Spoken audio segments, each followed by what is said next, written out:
right, any questions over Friday's discussion? No Alex questions? Any brave individuals? First dichloride. First one is what? Calcium.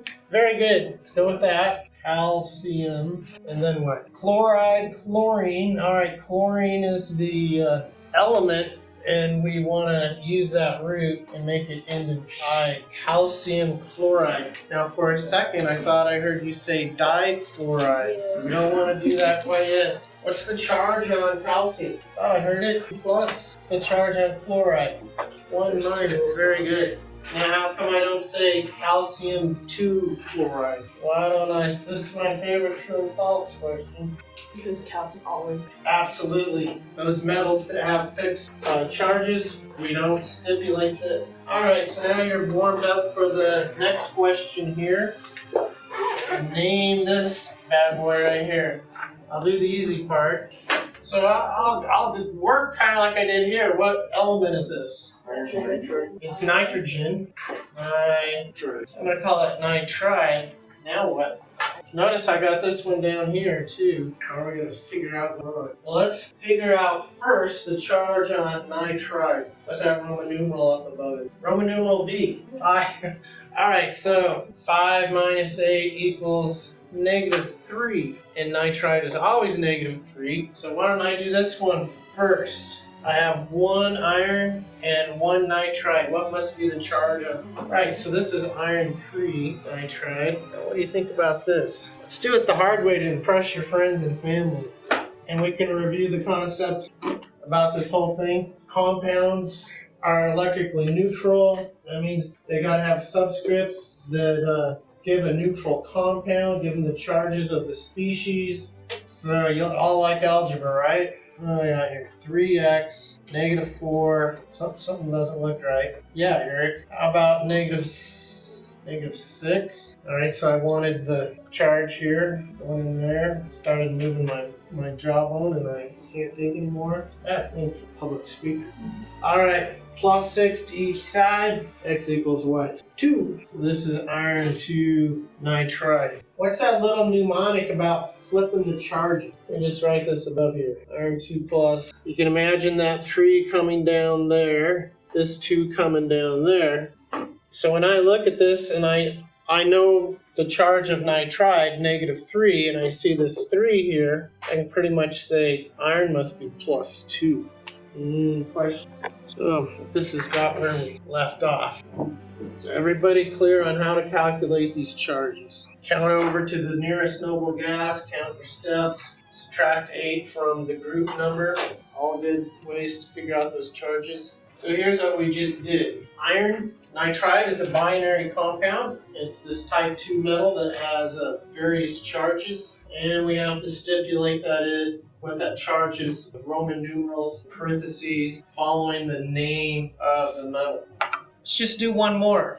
Cu2O. What's the name? Very good. Which one? Well, we gotta look at the periodic table and see what's the charge on oxide. Not everybody shout it out at once. Oh, that? -2. Absolutely. So if I have 2 coppers around a negate -2, what must the positive charge? 1. Absolutely. So now I have a 2 times a +1 summed with a 1 times a -2, and that equals 0.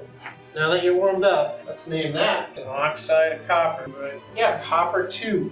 Oxide is still -2, and that's going to be our guide, or the basis of how we solve these. We've got to know the charge on the iode part. By knowing the iode, we deduce what the charge of the metal.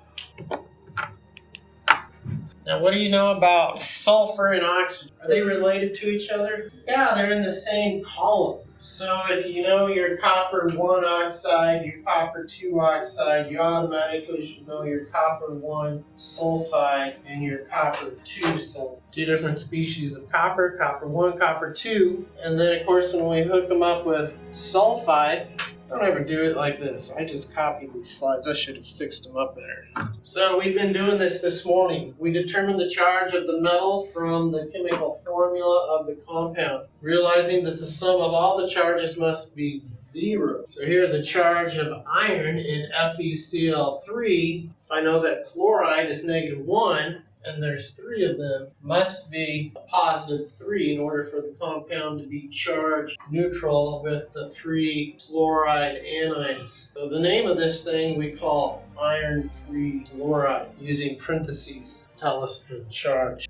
So all those previous examples we call binary compounds, and thus far they were also ionic. How do you know that they were ionic? Metal and a non-metal. Now we're going to name things with polyatomic ions. And it turns out they're also going to be ionic because we're going to have a metal, and polyatomic ions are made from non-metals. What they most of them have in common is oxygen. And we're going to apply the same idea. And we're going to name them by stating the name of the compound. And then we're going to name, name the metal cation. If it has variable charge, we're going to say so with parentheses. Then we're going to say the name of anion. Polyatomic. So notice you're not going to find a single metal in all these. I said most of them contain oxygen, a few exceptions. The ammonium cation, the cyanide anion. There might be a few more that didn't make this list. But remember, oxygen is the most abundant element on the surface of the Earth. 2/3 of the Earth is covered with water, which is mostly oxygen. H2O, carbonate, hydrogen carbonate, hydroxide, nitrate, nitrite, chlorate, perchlorate,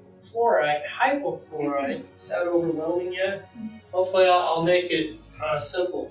So I already told you most of these are made with oxygen. We call those oxyions. Polyatomic ions that are oxyions are made with oxygen. When a series of oxyions contain different numbers of oxygen atoms, they are named systematically. That means if we know the system, we only have to memorize one name, perhaps, and deduce the rest with our handy-dandy system. If there are 2 ions in the series and the one with more oxygen atoms is given the ending 8, and the one with the fewer is given 8. How many of you like inequality? It's good when you're the rich and somebody else is the poor, right? Or the haves and the have-nots. That's not the inequality I'm talking about. I'm talking about this little symbol here that your math decided. 8 has more oxygens than the 8. That's why if I know that this thing is named fluor 8, and I encounter this, I say, well, what's this? Well, ClO3, -1 charge is chlorate, and this is chlorite. So I don't memorize this one. I got all the 8s memorized. Well, at this point in my life, I got them all. I probably forgot something important.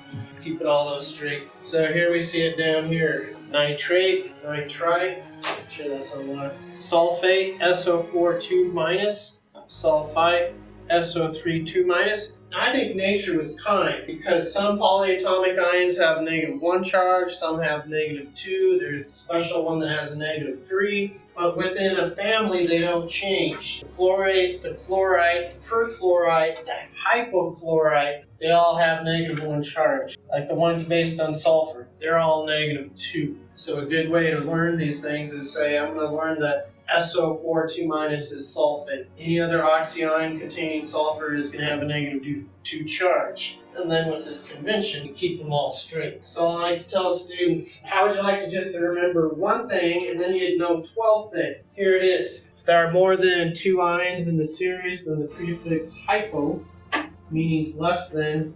If you have hypothermia, what does that mean? It's below. Alright, where does a hypodermic needle go? Under. Hypo means under, and per, I like to think it means over, like when I say the words miles per gallon, 3 per dollar. So I told you I had Cl3, memorized as chlorate, I know it has the charge. Now how are chlorine, bromine, and iodine related? They are all what? Chalcogen. You didn't need to tell me that word. You say they're all the same column, so they all have similar electronic structures. We'll see here in a while. Alright, so I have chlorate memorized. I encounter one more oxygen. I know it must be perchlorate. One less than chloride is chloride. Here's this thing. This is what's in your bleach. Sodium hypochlorite. Hypochlorite is bleach.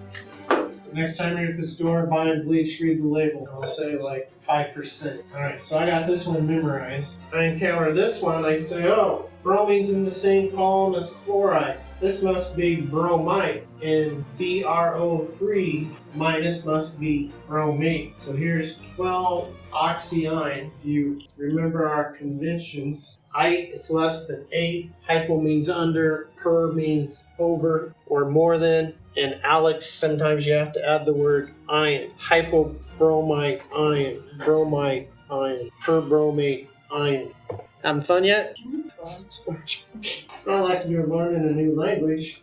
Kind of is. Yeah, it is. It is. Basically. So where do we find oxyions? Sodium hypochlorite. That's your bleach. Calcium carbonate. Tums.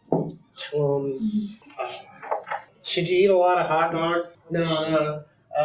Yeah, the nitrites are bad for you. They react with DNA. They become carcinogenic. But keeps the meat fresh. Sodium bicarbonate. They should have had washing soda up there, which is sodium carbonate. Now we're on to things that just contain what type of elements? They are molecular. 2 nonmetals. First step in naming a molecular compound is to identify it as one. That means you're not going to see a metal. I guess I have a little out. Nearly all molecular. Oh, they're coming back to my mind. We don't need to worry about it. We learned how to name binary 2-element molecular compounds. Their names have this form: a prefix, the name of the first element; a prefix, base name of the second element. So they're going to end in I, just like the previous things. So what are our prefixes? Mono, di, tri, tetra, penta, hexa, hepta, octa, nona, deca. So some of these are familiar if you were a kid and you had a tricycle. The Pentagon's a building in Washington. A decade has 10 years. Nano, 10 to the 9th. Here's one of my favorite. Start talking about it right at the beginning. Carbon dioxide. Most people are familiar with it. CO2. And it says if there's only one atom of the first element, we forego saying mono. We just say carbon dioxide. Here's NO2, also called laughing gas. So we're going to use our prefixes here. It's named according to the first element, nitrogen, with the prefix di, followed by the base name of the second element, ox, for oxygen. That's why we have oxide, with the prefix mono and the suffix I, di, nitrogen, monoxide. And I probably got tangled up already. Since mono ends with I, excuse me, I'm really getting tangled, but mono ends with a vowel and oxide begins with a vowel, and O is dropped and the two are combined as monoxide, not monooxide. If I say it fast enough, so this becomes di-nitrogen monoxide. When the prefix ends with a vowel and the base name starts with a vowel, the first vowel is sometimes dropped, as in monoxide, but not in trioxide. Gotta make it like English. I have exceptional reason. Here's where you'll start to dislike me. Naming acids. Acids are molecular compounds that form ions when dissolved in water. We like to say hydrogen ions for the most part.